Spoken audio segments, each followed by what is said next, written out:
All right, good afternoon. Welcome to the Autodesk booth here at NAB. Thank you for watching if you're watching us on the area. We are going to show you introducing the new Flame family. Myself, my name's Will Harris, and Quinn Richardson and Toba-san will be collaborating here.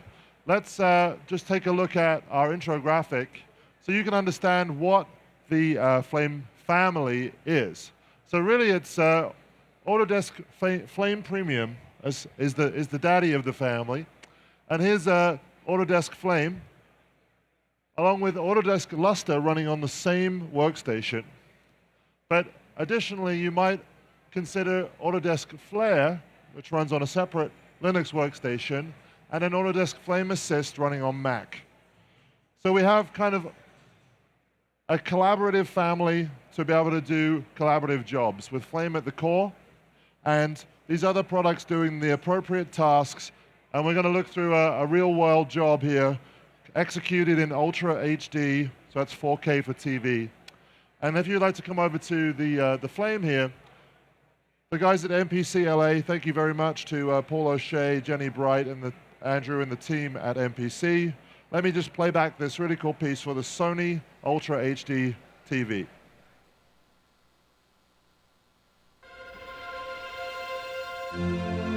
First time I saw a Sony 4K TV, it was like opening my eyes. It's 4 times the detail of HD.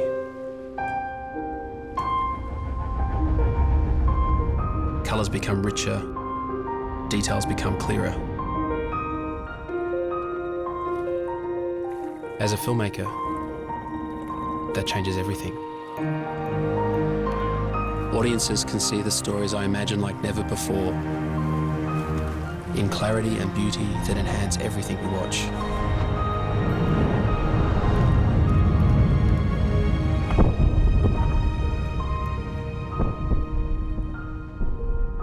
Now there are no more barriers between the world that I see and the ones I can show you. Only on a Sony 4K Ultra HD TV. Okay, so you can imagine that this piece was a real visual effects job, a full commercial, all built at that high resolution. And our Christie 4K projector, I think, did a nice job of showing it to us there.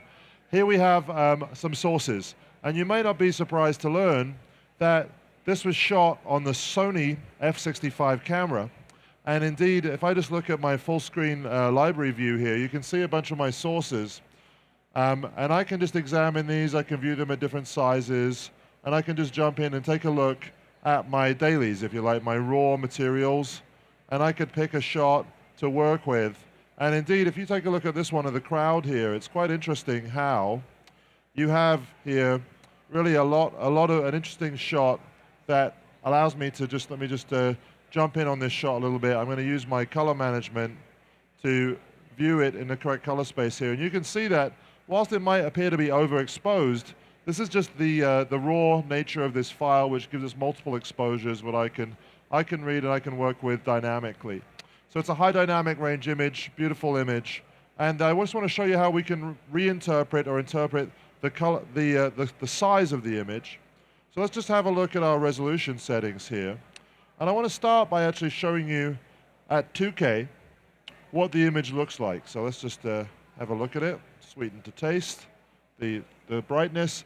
So at 2K resolution, I'm able to see this. If I crank it up to 4K resolution, you can see how it gets bigger. If I crank it all the way up to 8K resolution, you can see how now I'm using everything that the camera sensor can give me. Of course, there's plenty of detail there, both for lightness and also for sort of geographically around the scene. It's pretty cool, huh?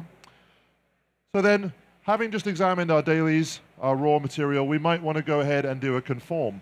And immediately that's where the Flame family, another member of the Flame family kicks in. We want to introduce to you a product called Flame Assist running on a Mac. And Quinn here is working with Flame Assist. You'll notice the similar tabs at the bottom of the Flame, and some of those tabs are available in the Flame Assist. So an appropriate task here would be to do a conform. And what he's going to do, he's going to take a look at a sample clip and interpret it with color management. This is a raw format after all. And we want to get the best out of that. And we want to be able to essentially interpret that media at a high quality, at quad ultra HD, and then we want to scan out all our raw sources. And exactly how much media are you scanning there, Quinn? That's about 1.4 terabytes of Sony's F65 RAW. That's So going to take large half files. an hour, isn't it? Not quite that long. In fact, it takes about that long. Very nice. So that's a pretty fast scan engine we have there. And we're able to do 80% of the conform in 20% of the time. But what about that pesky last 20%? Sometimes it takes a long time. Oh my gosh, you're already done. So I used a bunch of linking techniques. You might well go ahead and trim the handles and drop it in a Dropbox for me. And I just want to call out this nice purple Dropbox here. We're in a shared project.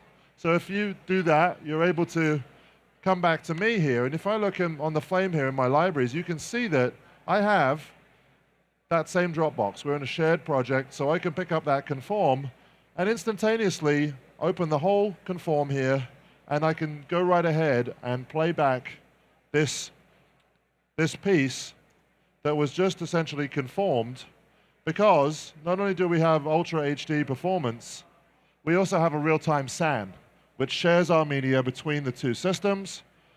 That means that it doesn't have to be copied. I can just hit play, and by the way, remember that all the detail is there. And I'm just looking at my raw conform very quickly. So the point here is to do appropriate things in appropriate places. Quinn there on the Flame Assist was able to do an edit. He could also do a re-edit while I'm working in the foreground. And indeed, what I'd be doing on the hub system here on the Flame, where I'm probably sitting with the client, is I might be developing some shots, right? So I may have already started that. And I may well then be looking at how to really just look at what we want to do with our images here. So let's just take a look at this pirate ship shot from the master. There's a cloud element here that's actually 5K in itself.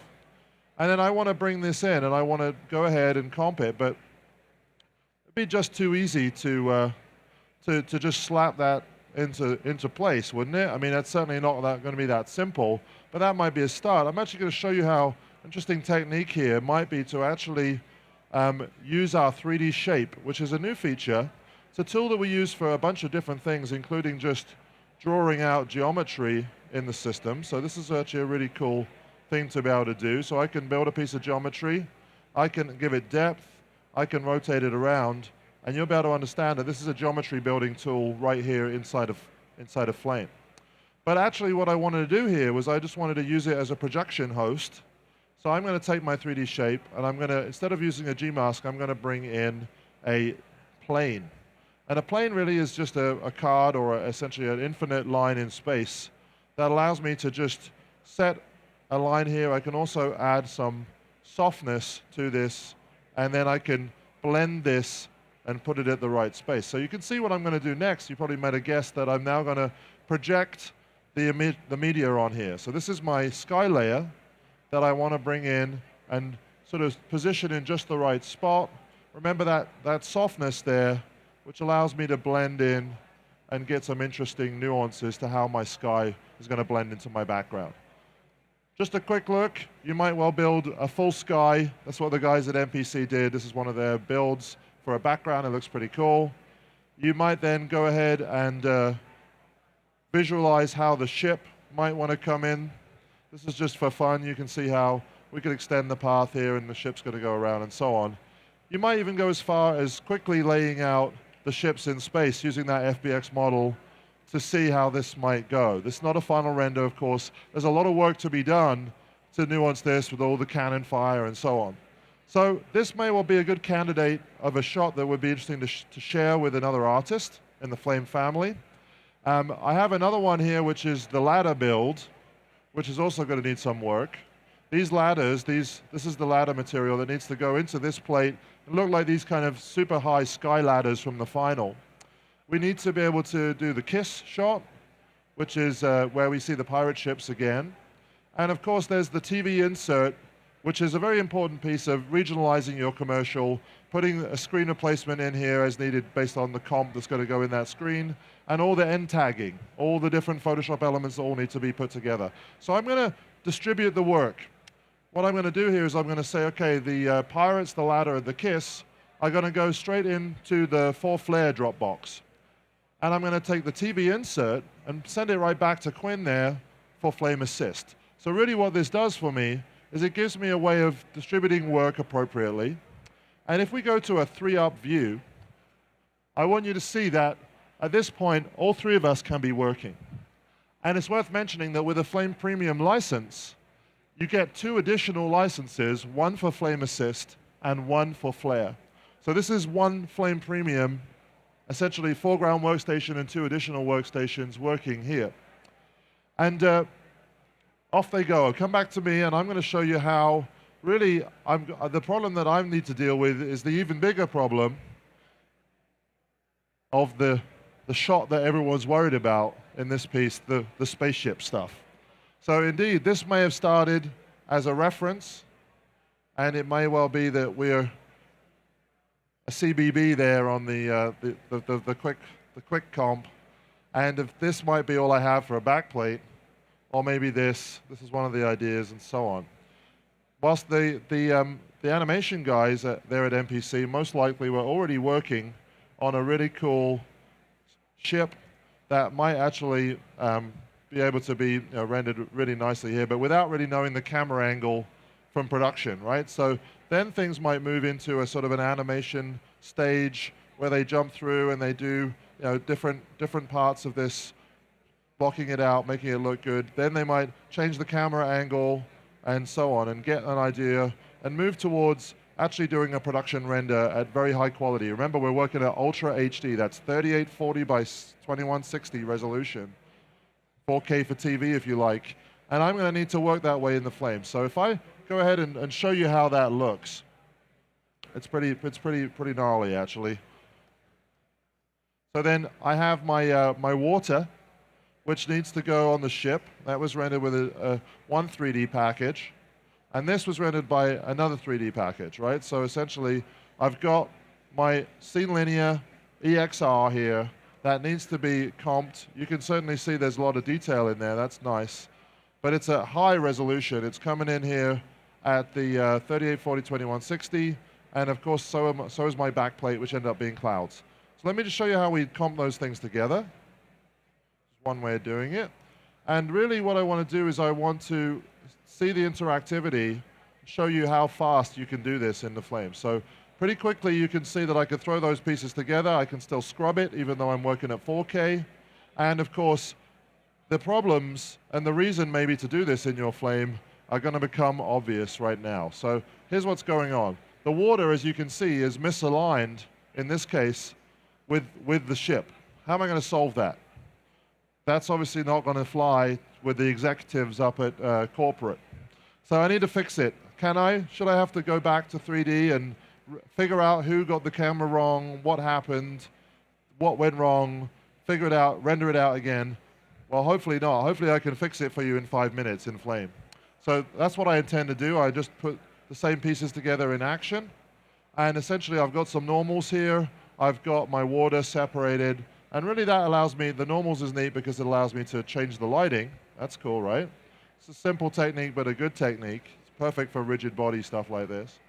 But then the water itself needs to be fixed. So I'm going to take my water layer here, and I'm just going to go ahead and show you some extended bicubic warping. So what we'll do is we'll look here. You can see my water, my source, and my destination. And what I need to do is I need to stabilize, remove the motion. You can see that this is a normal warp. I can also do this, right? So you can understand that I've got source and destination. And I'm going to then go to a synchronize mode and line up the region that I want to warp. So I'm going to come in here and say, okay, this is this, this is this, this is this. And of course, I'm able to come in here and just line up around the waterfall. I'm going to subdivide it because I'm going to want to warp it in an interesting way in just a second. So then if we just focus in on the one piece here, the UV side, what you're going to see is that I'm kind of doing a trick we sometimes call thinking like a flame guy. I'm just going to do a 2-point track on this, like as if it were a real-life waterfall. All right, so I'm going to pick points and say, okay, let's just do an analysis of this. Hopefully you can see that's still pretty fast, even working at 4K. And I'm able to then get, even if it's a rough track, I just want to be able to get the basic move stabilized. And if you look at my result now, you can see it's sort of holding it still, or still enough. So the process is then to then match it in to where I want to be. So essentially I'm going to say, well, I really want the water there, and indeed it was quite a long way off. I want to put it like right here, and I want to just line up that little piece there, and then I want to fade this in, and I want to fix this up. So you get the idea that this is a fast interactive process to fix this stuff. And really I fixed it on frame 1, but what about the rest? So what I need to do now is track, and you can start to understand hopefully that this is a technique that we would use for face replacement, for tracking features. In this case, we really just need a 2-point track to get our mesh to line up with the other elements. So what we'll do actually is I'm just going to make sure I've got all my points selected, drop in here, view the context of my action scene, make sure I'm looking at it correctly, and I'm going to grab a point here, and I'm going to just track it in. So like I said, this is just an interesting way to think. I think I'm going to beat the 3 days of figuring out in 3D. What do you think? Hopefully this is you can see the power of having a high-speed compositing tool when dealing with these kind of problems. And like I said, it's a kind of a neat little way of thinking. All right, so then how are we doing? Well, we've got our water in place now. I'm just going to use one last tool here, which is my magnet tool, which is really a weighted warping tool to really deal with the fact that the clients just said, well, if only the water looked more dramatic, if it fell faster or more. That could be a big change on the simulation side on 3D, but I can just warp it out in 2D. Using the right tool, the right place.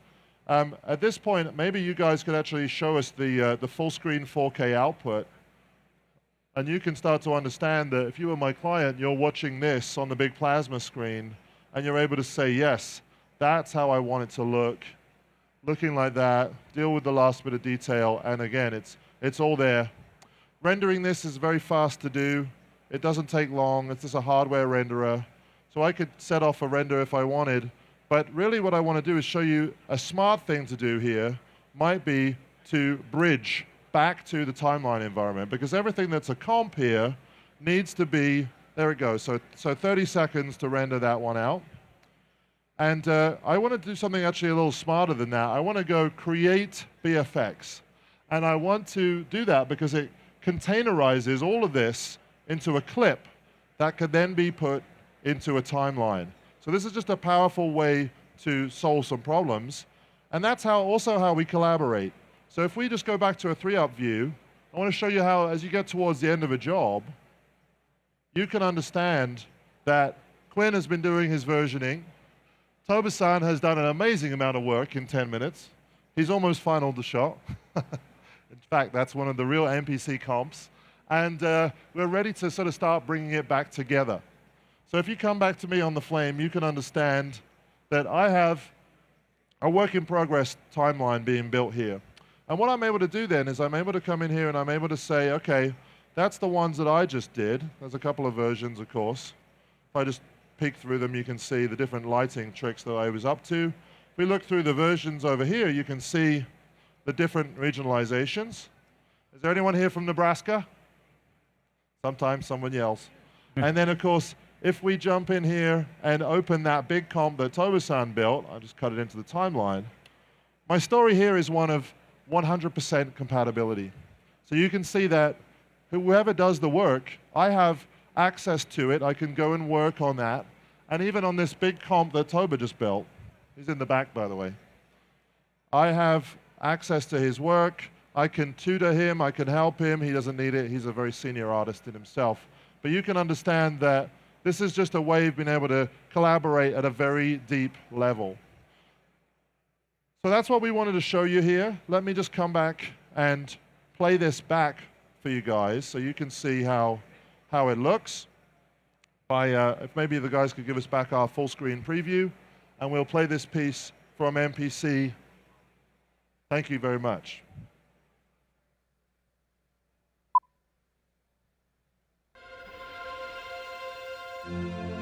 First time I saw a Sony 4K TV, it was like opening my eyes. is 4 times the detail of HD.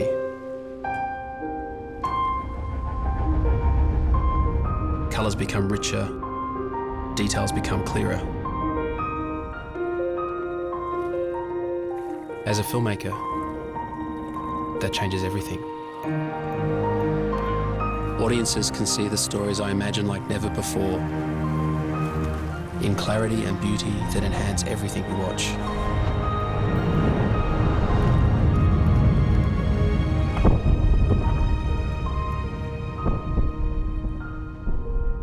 Now there are no more barriers between the world that I see and the ones I can show you. Only Nice. on a Sony 4K Ultra HD TV. Great. Okay, thank you very much for listening. Flame 2015 is packed full of new features for high-end finishing that will enable the best artists to do their best work. These new features are a big part of what makes Flame Premium 2015 so exciting, as Flame Premium has Flame at the core, and Flame Premium now offers a multi-seat workflow by including more of the Flame family of products, starting with Flame, and including the powerful color grading toolset of Luster, which runs on the same workstation as Flame, combining real-time color grading with highly interactive finishing.